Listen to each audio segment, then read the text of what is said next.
Cette ligne à grande vitesse marocaine a été inaugurée en grande pompe par le roi Mohamed VI en présence du président français Emmanuel Macron.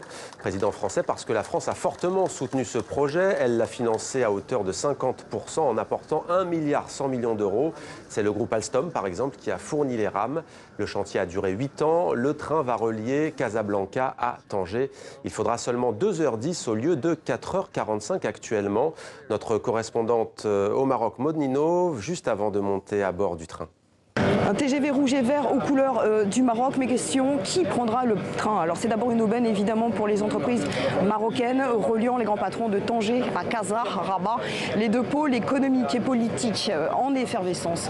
Pour les patrons, le temps c'est de l'argent et ils vont en gagner. Mais pour les autres, la grande question c'est le prix du billet. Alors la classe moyenne ici espère ne pas débourser plus de 500-600 dirhams, c'est-à-dire 50 € en moyenne. Ce qui est sûr, c'est que ce moyen de transport n'est absolument pas destiné à l'ensemble de la population. C'est d'abord au Maroc une vitrine à l'international et une vitrine de la politique des grands travaux menés par le roi depuis 15 ans. Et pour aller plus loin, notre éditorialiste Slimane Zeguidour nous a rejoint sur le plateau de 64 minutes. Bonsoir Slimane. Bonsoir. Alors une première ligne à grande vitesse en Afrique, c'est donc au Maroc. Elle aurait pourtant pu voir le jour il y a bien longtemps. Au Maghreb, qu'en est-il? Pourquoi ça a avorté? Et oui, il y a un projet de TGV maghrébin qui est apparu en 1980. Ouais. Et en 2006, les 5 pays de l'Union du Maghreb arabe, donc Mauritanie, Tunisie, Algérie, Maroc et Libye, s'étaient entendus pour donc un TGV maghrébin, surtout celui qui relierait Casablanca via Rabat et Alger à Tunis. Et les travaux étaient tellement avancés qu'un appel d'offres a été lancé, des études techniques avaient été faites et on avait même présenté le dossier à l'Union européenne.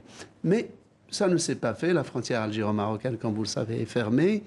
Et c'est d'autant plus regrettable que le train, le rail, est enraciné au Maghreb depuis le milieu du 19e siècle, quand les premiers trains sont apparus en Algérie grâce aux Français.